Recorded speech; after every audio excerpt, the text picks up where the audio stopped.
Bismillahirrahmanirrahim. Assalamualaikum warahmatullahi wabarakatuh. My name is Aida Maharani and I want to review the material about negotiated syllabus.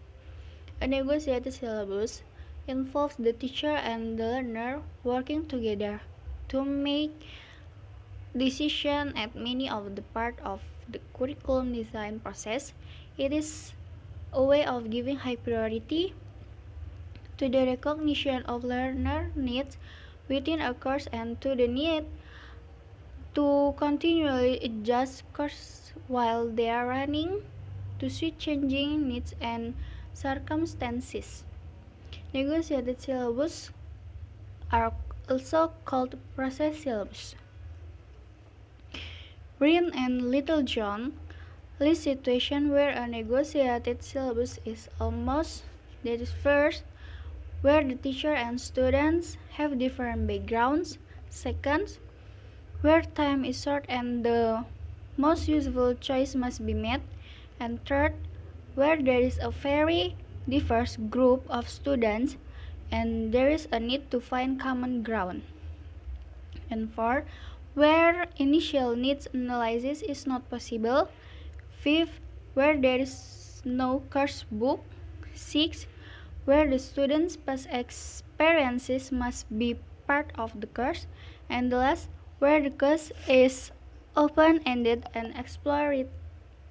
Green and Little John see the range of decision open to negotiation as including all the part of the central circle of the curriculum design diagram, namely goals, content and sequencing, format and presentation, and monitoring and assessment. Brian and Little John point out that negotiation of the goals, content, presentation, or assessment of the syllabus can occur at any level of detail or generality, from negotiating a particular task in the course to a sequence of tasks, a series of lessons, the whole course, or the wider curriculum. A negotiated syllabus involves the step of first, negotiating the goals, content, format, and assessment of the course. Second, implementing this negotiated decision. Third, evaluating the effect of the implementation in terms of outcomes and the way the implementation was done. For example of a negotiated syllabus, first, for the first 2 weeks of class, the teacher follows a set programs involving a large variety of activities.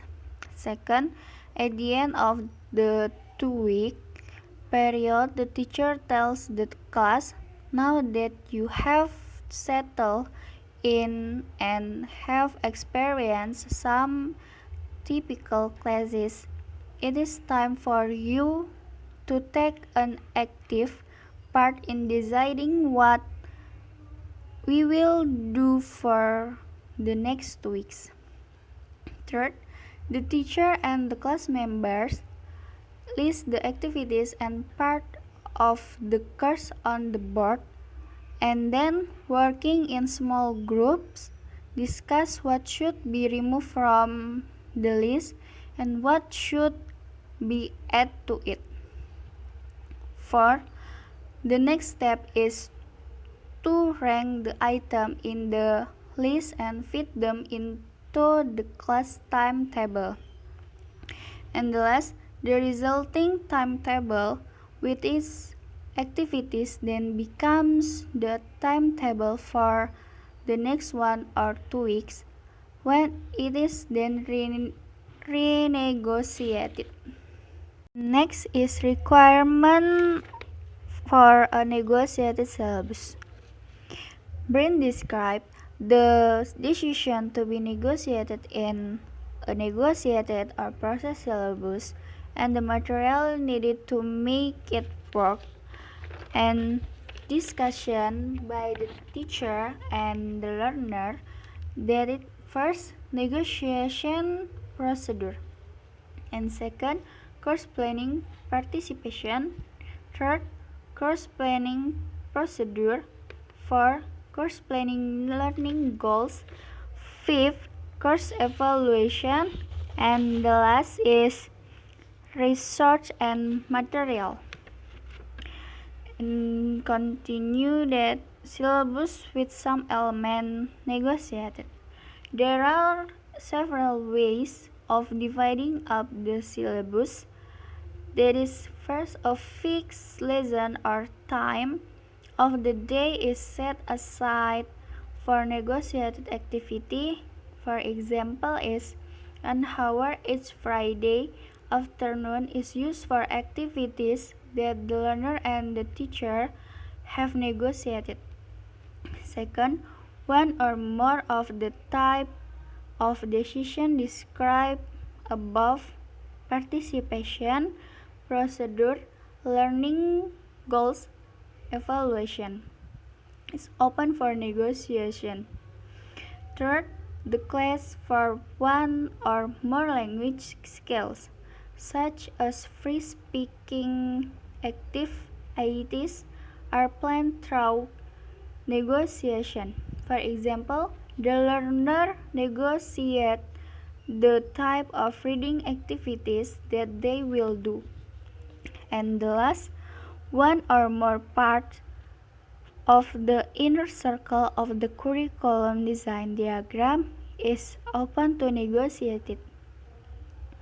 The Brain and Little John collection of report on the implementation of a negotiated syllabus provides a very valuable resource for teachers wishing to try such negotiation in their own classroom. And next, negotiation assessment. There are four major factors. First, the extent to which students are aware of the criteria being used.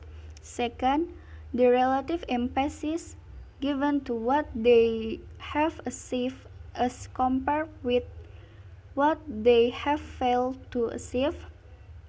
And third, the coincidence between what the feedback forces upon and what the students themselves have recognized as particularly difficult for them, for whether or not they believe they can act on the basis of the feedback in a way that solves a recognized problem, and provides a sample assessment. There are two.